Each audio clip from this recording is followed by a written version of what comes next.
Saya mulakan ya. Sebelum kita mula bab hari ni, macam biasa kita tengok video terlebih dahulu.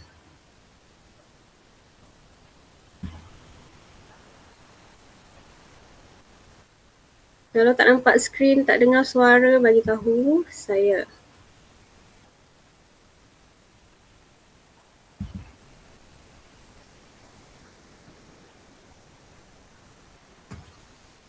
Tamadun Indus merupakan tamadun terawal di India yang berterbentuk berhampiran Sungai Indus. Manakala tamadun India bermula selepas keruntuhan tamadun Indus pada tahun 1800 sebelum Masihi. Masyarakat telah berpindah ke kawasan Sungai Ganges pada abad ke-7 sebelum Masihi. Terdapat dua bentuk kerajaan dalam tamadun India, iaitu kerajaan kecil dan kerajaan besar. Chandragupta Maurya memerintah Magadha dan menyatukan kerajaan kecil menjadi Empayar Maurya. Video yang dilihat tadi adalah ringkasan lokasi dan pembentukan tamadun India.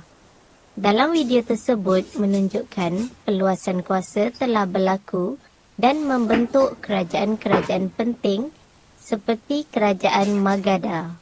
Kewujudan Magadha telah mendorong perluasan kuasa dan pembentukan dinasti penting seperti dinasti Nanda, dinasti Gupta dan dinasti Maurya.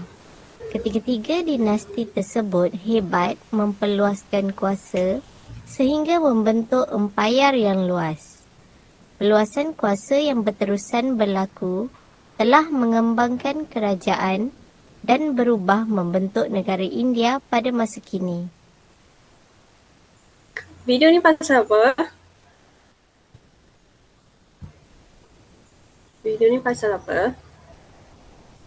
Video tadi menceritakan tentang lokasi tamadun India. Okey.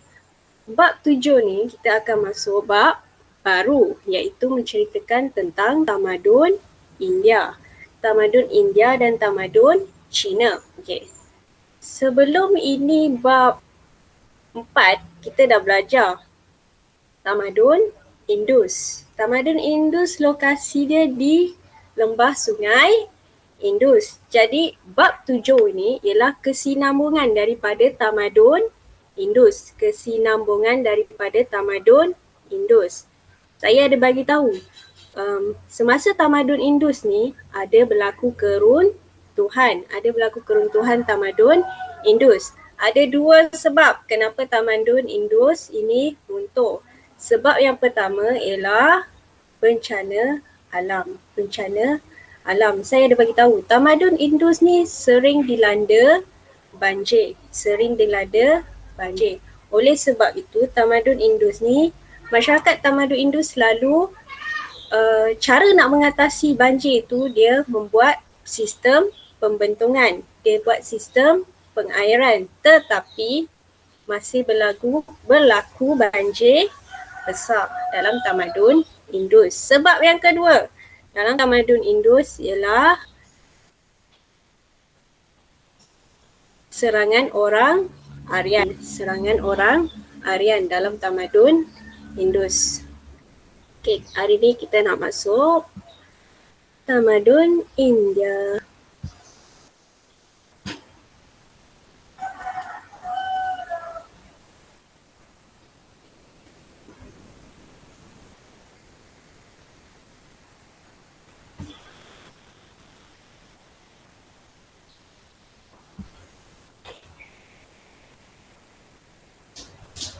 Okey, bab 7 ialah tamadun India. Tamadun India dan tamadun Cina. Tapi sebelum tu kita belajar dulu tamadun India. Dalam tamadun India ni dia bagi penekanan kepada perluasan kuasa. Nanti kita tengok sama-sama apa itu perluasan kuasa yang berlaku di tamadun India. Okay, kita tengok sama-sama lokasi tamadun India. Okay, saya dah bagi tahu tadi tamadun Indus di lembah Sungai Indus. Tetapi kesinambungan tamadun India ni dalam video tu tadi juga ada cakapkan kesinambungan daripada tamadun Indus tadi menyebabkan adanya tamadun India. Jadi kawasan tamadun India ni berlaku di lembah sungai Ganges. Jadi adanya penghijrahan ataupun berlakunya pertempatan-pertempatan kecil di sepanjang sungai Ganges. Kat mana sungai Ganges ni? Ni sungai Ganges. Sekejap ada orang masuk.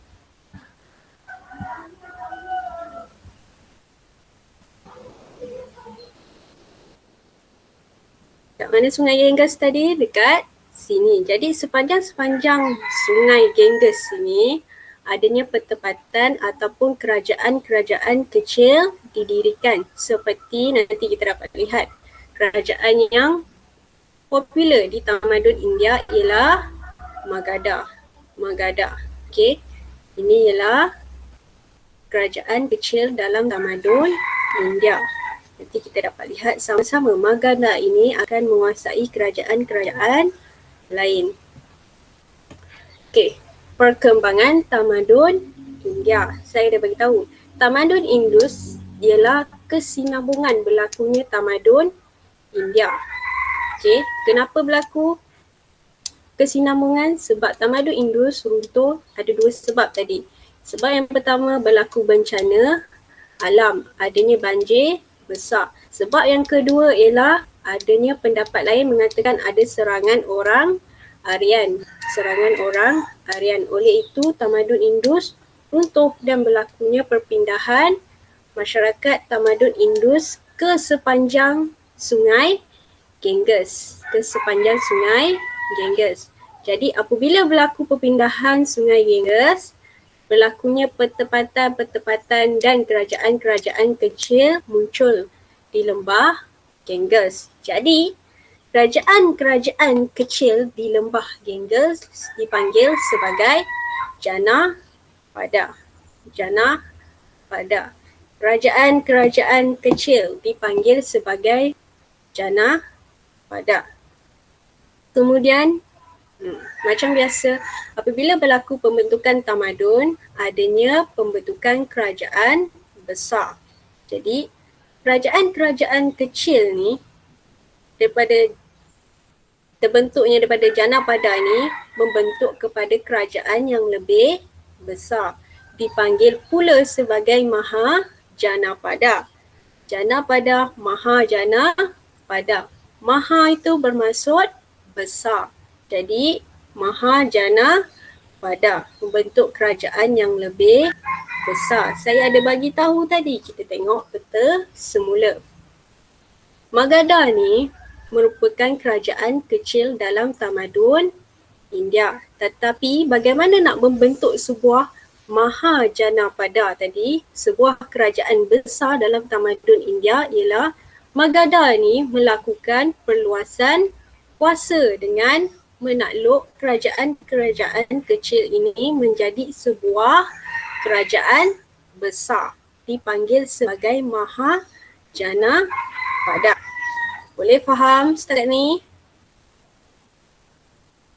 Boleh? Okay, saya teruskan. Magadha ni tadi terletak di timur laut India, iaitu menjadi kuasa penting kepada kerajaan-kerajaan lain. Sebab Magadha tadi menguasai kepada kerajaan-kerajaan kecil yang lain. Magadha ini juga, kalau kita tengok peta tu, terletak di sepanjang sungai Ganges. Ini sungai Ganges. Jadi kawasan Magadha ni adanya lembah sungai. Ganges. Oleh sebab itu adanya laluan perdagangan. Untuk aktiviti perlautan, untuk aktiviti perkapalan, aktiviti perkapangan di sepanjang sungai Ganges. Kenapa Magadha ni penting? Tadi saya dah beritahu. Magadha ni penting sebagai faktor pertama dalam penekanan bab 7 dalam tamadun India ialah perluasan kuasa. Perluasan kuasa iaitu sebagai sistem politik. Maknanya Magadha ini membentuk sebuah kerajaan besar, membentuk sebuah sistem politik ataupun sistem pentadbiran dalam tamadun India. Jadi dalam tamadun India ni nanti kita dapat lihat 3 dinasti, iaitu dinasti yang pertama dinasti Nanda, dinasti yang kedua dinasti Maurya, dinasti yang ketiga ialah dinasti Gupta. Dalam dinasti Maurya ni adanya Asoka, adanya Raja Asoka. Dalam perluasan kuasa nanti kita dapat lihat. Kalau sempat saya ajarkan esok. Saya ajar esok tentang 3 dinasti, iaitu dinasti Nanda, Maurya, Gupta. Okay. Dalam menariknya dalam tamadun India ni, saya ada cakap dia mengenai perluasan kuasa. Tetapi dalam tamadun India ini, perluasan kuasa tidak semestinya dari segi kawasan, tetapi dalam aspek agama. Dalam aspek agama.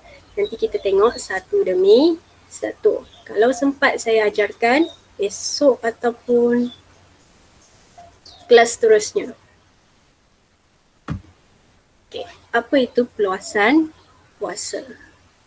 Dalam bab 7 ni, dia bagi penekanan kepada perluasan kuasa, iaitu meluaskan kawasan ataupun jajahan ataupun kerajaan-kerajaan yang terdapat dalam tamadun India.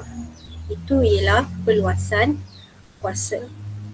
Memperluaskan pengaruh kawasan atau usaha untuk mengatasi pihak lain. Itu ialah perluasan kuasa.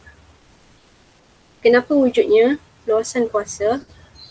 Saya ada beritahu. Dalam tamadun India tadi, ada banyak kerajaan-kerajaan kecil. Ada yang banyaknya kerajaan-kerajaan kecil. Jadi, dalam membentuk sebuah kerajaan ataupun sebuah pemerintahan yang kuat, mestilah ada perluasan yang besar. Sebab itu adanya perluasan kuasa ataupun persaingan dalam tamadun India. Dalam tamadun India. Okay, kalau kamu tengok buku teks kamu, muka surat 141, dia ada ceritakan tentang perluasan kuasa. Dalam buku teks kamu, muka surat 141, dia ada menceritakan tentang perluasan kuasa.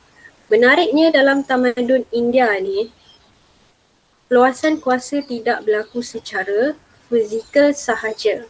Apa maksud fizikal? Maksud fizikal ni ialah perluasan kuasa tidak semestinya dalam menguasai kawasan sahaja.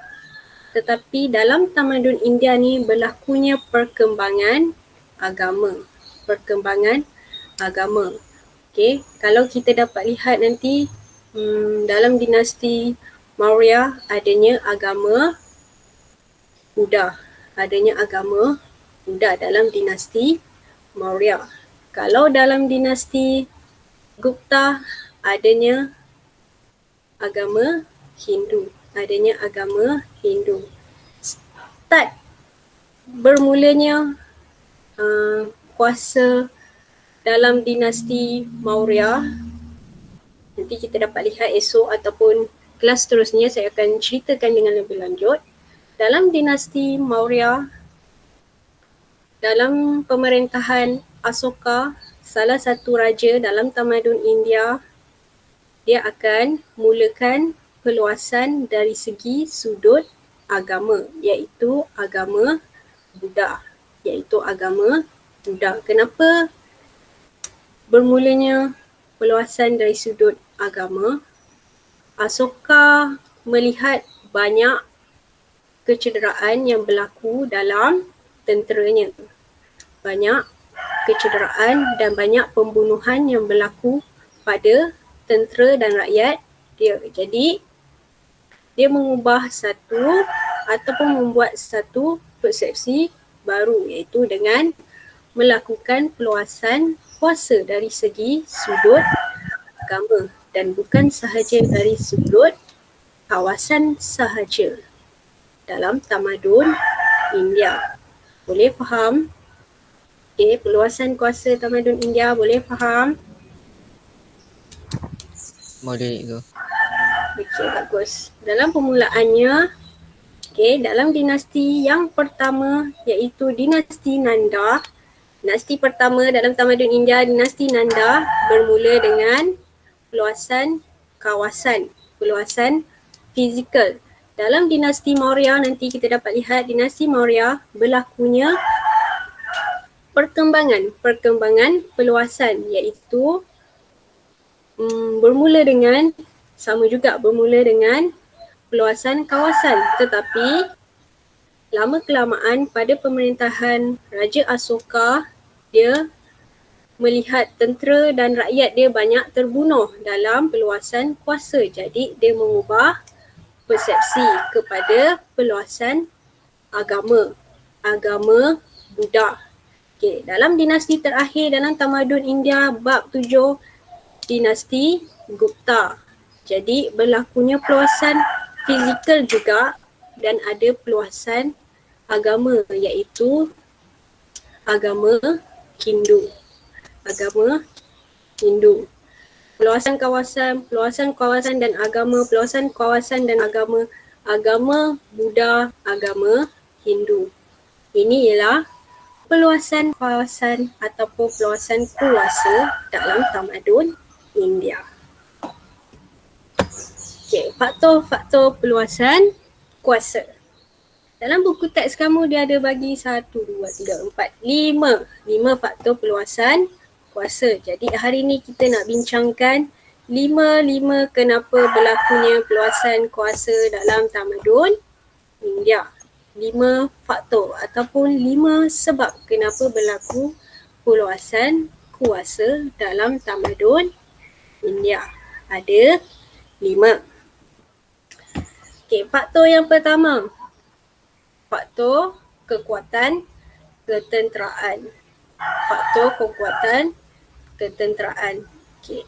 Dalam peluasan kuasa terutamanya dalam meluaskan wilayah perlunya kekuatan tentera. Okey. Adanya kekuatan tentera. Okey. Kelas seterusnya saya akan bincangkan dengan lebih lanjut. Okey. Dalam tentera tamadun India ni ada pelbagai jenis tentera. Tentera cavalry, tentera infantry dan ada juga tentera bergajah. Kenapa perlu ada kekuatan tentera? Untuk meluaskan wilayah. Dan juga mempertahankan kerajaan daripada serangan musuh. Itu sebab-sebab kenapa perlunya kekuatan tentera dalam peluasan kuasa, terutamanya dalam peluasan fizikal atau wilayah. Ini faktor pertama, kekuatan tentera. Kenapa kena ada kekuatan tentera? Sebab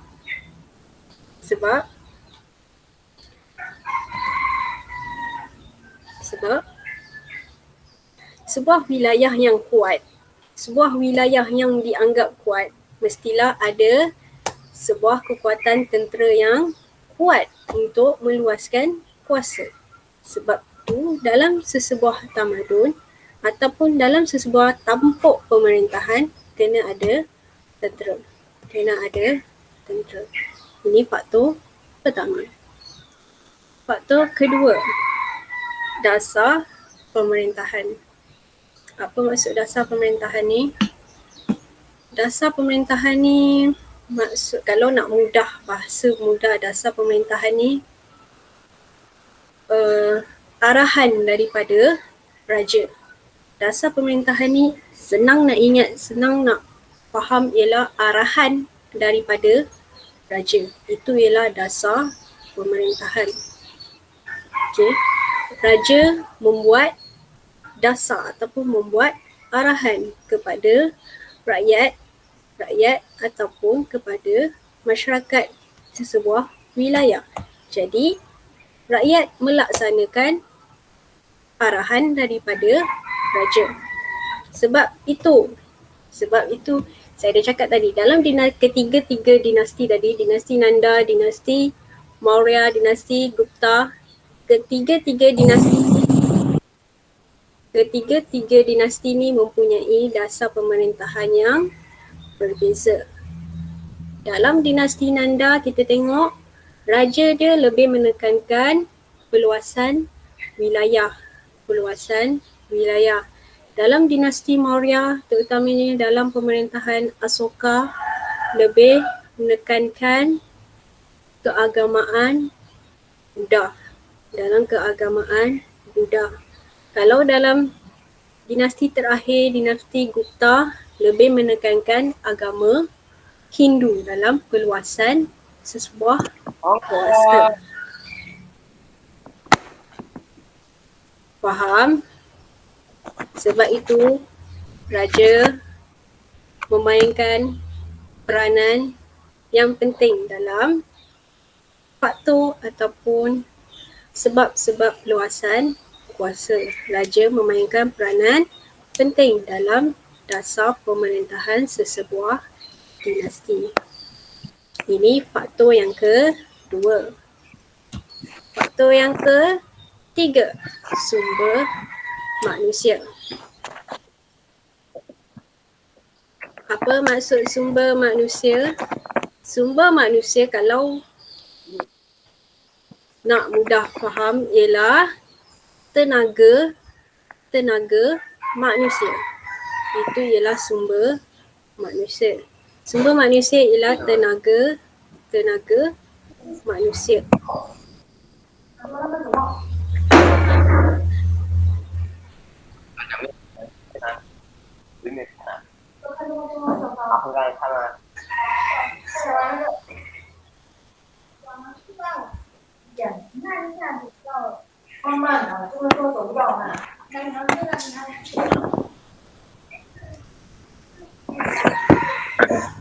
Zhenfeng, mic terbuka. Hu Zhenfeng, your mic is open. Okay, boleh saya sambung? Okay. Sumber manusia ialah tenaga manusia yang ada dalam sesebuah pemerintahan. Apa itu tenaga manusia? Tenaga manusia ni kita dah belajar dalam setiap tamadun, dalam bab 4 dan bab 5, iaitu susun lapis masyarakat ataupun pengkhususan pekerjaan yang ada dalam sesebuah tamadun. Okay, itu ialah sumber manusia. Susun lapis masyarakat. Susun lapis masyarakat ni penting untuk pemerintahan sesebuah tamadun. Itu ialah sumber manusia. Jadi sumber manusia ni penting untuk menampung ataupun untuk mendapat tenaga yang cukup dalam sesebuah pemerintahan tamadun India. Sebab itu penting sumber manusia dalam perluasan kuasa. Contoh, saya bagi contoh. Dalam sesebuah susun lapis masyarakat, jika tentera tiada dalam tamadun India, tak terbentuklah sebuah perluasan kuasa ataupun sebuah kerajaan yang besar dalam tamadun India. Oleh sebab itu, sumber manusia perlu dalam faktor perluasan kuasa. Ini ialah maksud sumber manusia. Boleh faham? Faktor yang ketiga. Bagus. Kita teruskan faktor yang keempat. Diplomasi keagamaan. Menariknya dalam tamadun India, saya dah bagi tahu tadi, dia bukan sahaja dari segi peluasan kuasa fizikal sahaja, tetapi dia memberi penekanan kepada peluasan agama. Peluasan agama. Okay. Bila peluasan agama ni bermula pada dinasti Maurya, pada pemerintahan Raja Asoka. Ingat ya, bermula pada dinasti Maurya, pemerintahan Raja Asoka, iaitu agama Buddha. Agama Buddha. Namun begitu, perkembangan agama ni mula lebih berkembang dalam tamadun India, iaitu pada dinasti Gupta. Ada raja dia. Kelas seterusnya saya akan bincangkan secara teliti. Pada dinasti Gupta berlaku perkembangan agama kepada agama Hindu dalam tamadun India. Okay. Bukan sahaja peluasan ini berlaku secara fizikal tetapi berkembang, memperluaskan agama kepada rakyat-rakyat. Okay. Kepada rakyat-rakyat. Meluaskan agama, itu agama Buddha dan agama Hindu. Berbeza mengikut pemerintahan raja dan dinasti tersebut dalam tamadun India. Ini ialah faktor yang keempat dalam peluasan kuasa tamadun India. Faktor yang terakhir, faktor kewangan. Faktor kewangan. Dalam peluasan kuasa, kewangan juga penting. Kewangan juga penting dalam peluasan kuasa. Okay. Dalam setiap peluasan kuasa memerlukan pembiayaan, memerlukan kewangan yang cukup menampung tenaga tentera, menampung tenaga tentera, terutamanya menampung tenaga tentera dalam meluaskan kuasa. Oleh sebab itu kewangan juga penting. Lagi satu, apabila melakukan peluasan kuasa, raja ataupun pemerintahan sesuatu dinasti dapat mengawal kewangan kepada kerajaan-kerajaan lain. Kewangan kepada kerajaan-kerajaan lain. Ada orang masuk.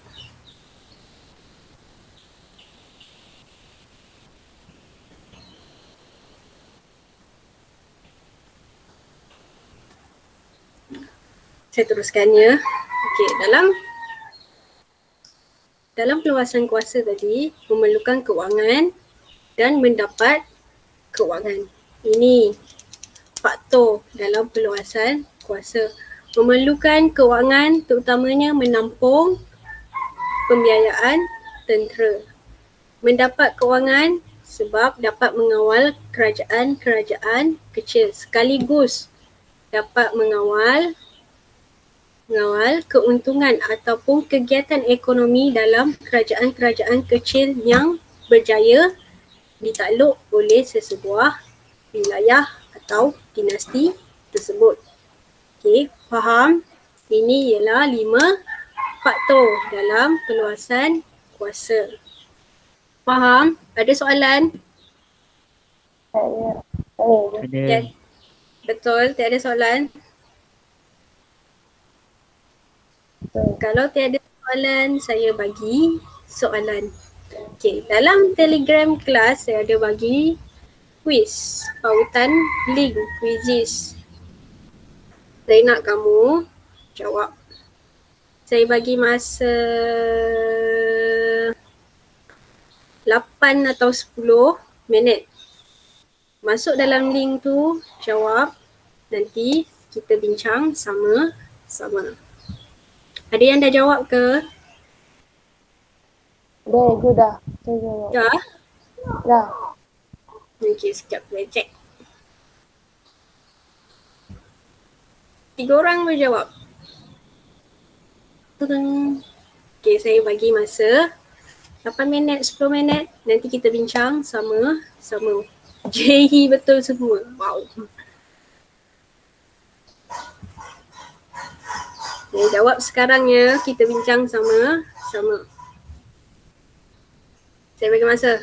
Saya tunggu 8 minit.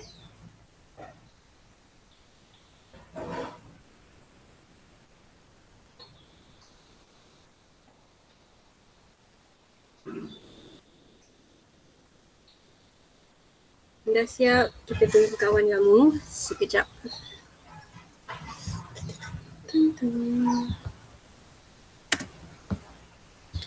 Jawab ya.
Ada 5 soalan mengenai tajuk hari ini, faktor-faktor perluasan kuasa dalam tamadun India. Ada 5 soalan.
Sudah?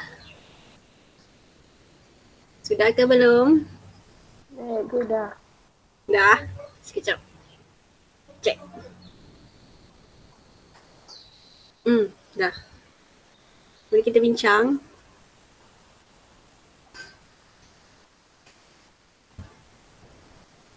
Okey, soalan pertama.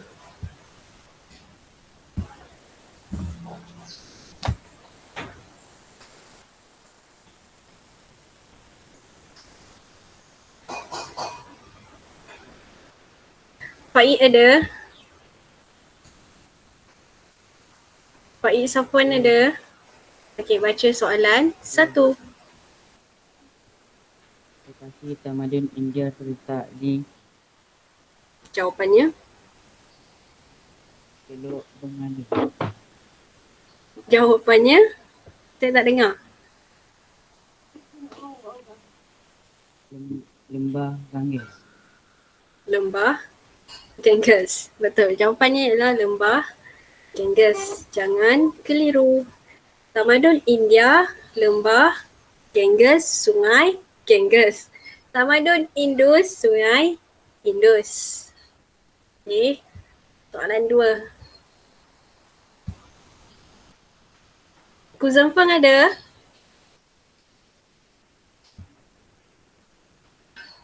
Kuzempeng ada? Tak ada. Tak ada, betul tak ada? Ada ke tiada?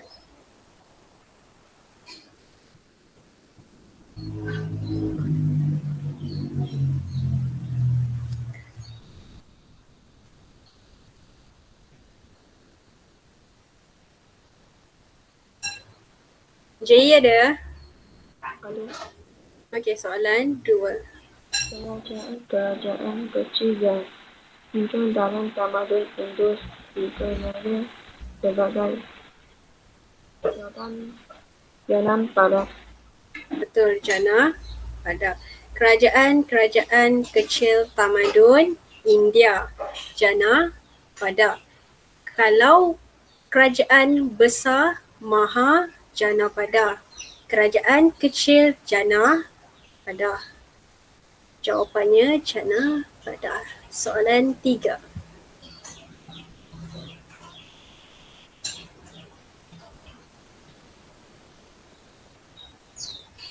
Amirul ada?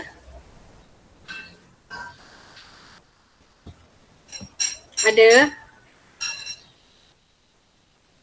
Amirul ada? Tiada? Tiada?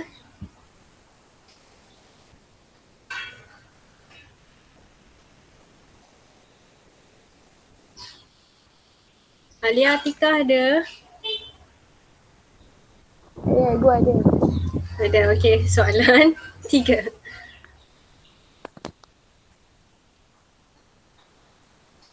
Kerajaan yang terletak di timur laut dan menjadi kuasa yang kuat antara tahun 540 490 SM ialah Yalah. Magadha. Betul, Magadha. SM tu ialah sebelum Masihi. Sebelum Masihi. Singkatan kepada sebelum Masihi. Jawapannya ialah Magadha. Saya ada bagi tahu tadi, Magadha ni ialah kerajaan-kerajaan kecil juga yang ada dalam tamadun India. Tetapi Magadha ini melakukan perluasan kuasa kepada kerajaan-kerajaan kecil yang lain, membentuk sebuah kuasa yang besar dalam tamadun India. Soalan 4.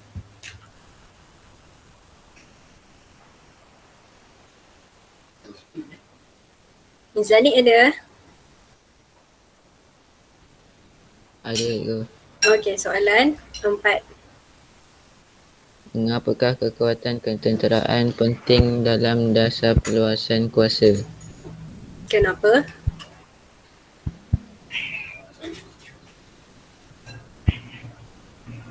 Jawapannya Mengalahkan serangan musuh. betul, mengalahkan serangan musuh. Mengalahkan serangan musuh. Okey. Dalam tamadun Yunani, kerajaan Sparta, kalau dia tanya soalan kenapa tentera penting dalam dasar perluasan kuasa, jawapannya ialah taat setia rakyat. Tamadun Yunani Sparta. Kalau soalannya sama seperti ini, jawapannya ialah mengukuhkan taat setia kepada rakyat. Okay, soalan nombor 5 terakhir. Chuan, you ada? Ada cikgu. Baca soalan nombor 5. Apakah bentuk perluasan kuasa dalam tamadun India? 1 dan 4. 1 dan 4. Fizikal dan keagamaan. Ini ialah bentuk perluasan kuasa dalam tamadun India.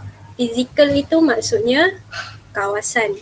Keagamaan tadi saya ada cakap, dalam dinasti Maurya agama Buddha, dalam dinasti Gupta agama Hindu. Jawapannya 1 dan 4 betul. Ya. Ada soalan? Tak ada.